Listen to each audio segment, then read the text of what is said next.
Hello. Tara na, Mark. Hi. Hello. Hi. Hello. Hello. Hi everyone. Hello, hello, hello. Hello. Hello, can you hear me?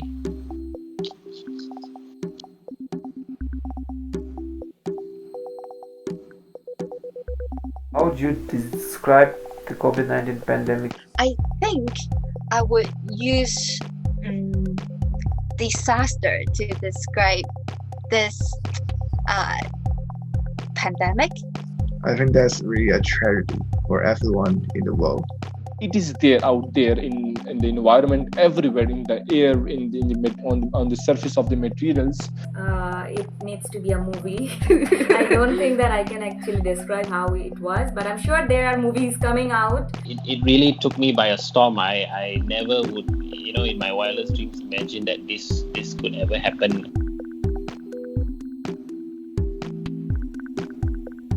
How has the COVID-19 pandemic affected you physically and mentally?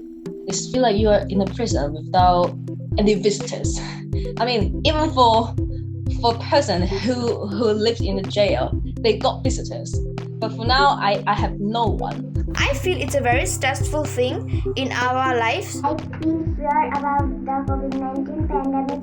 It feels like I'm encapsulated in my room and I can't go outside. I can't meet my friends. It feels suffocating.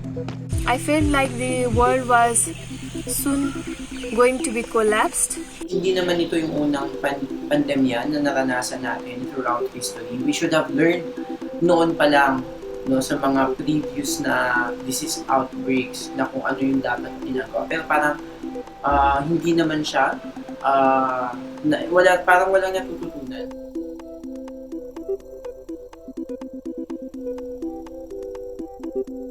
How do you feel about COVID-19? What worries you about it?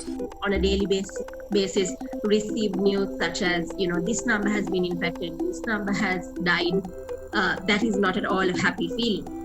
It's a daily struggle to be able to find ways to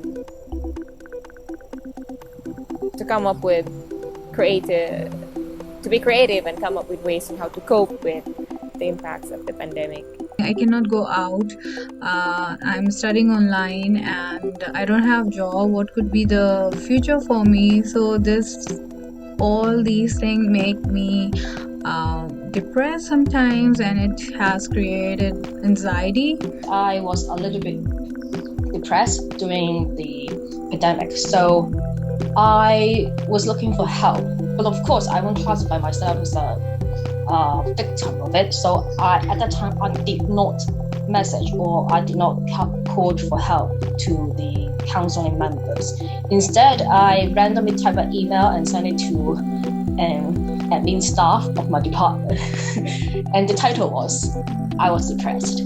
We don't know what is going to come next. We don't know about its behavior 100%. So I think that is something that worries me a lot. Thankfully, she replied every single time. So we were like pen friends.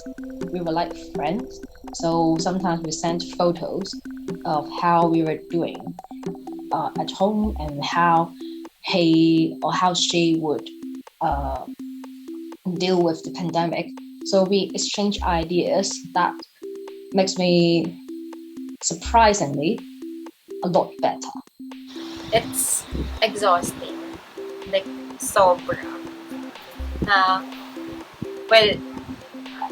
Naapektahan kasi ng mental health mo yung physical health mo eh. So, when you feel anxious and down, you can't really do anything much. You can't really move around.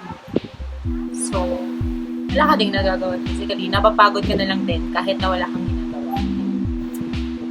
At some point, I was like almost feeling like, okay, this is the end of the world, and I've stopped even thinking of, okay, what can I do for my career and studies further. I felt like, okay, this is a stop, and all of a sudden all the gloom and the depression come over. I think still not being able to understand when it'll end or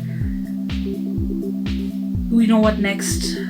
As we've heard that there's a new variant coming in, we're trying in vaccines, and there's still just so much uncertainty regarding the whole scenario. So yeah, it's almost a year now, and I feel like there's nothing happening, and it's nakakagalit, nakakapagod.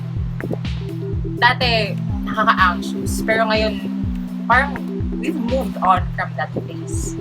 Parang andun na tayo sa why is this still here?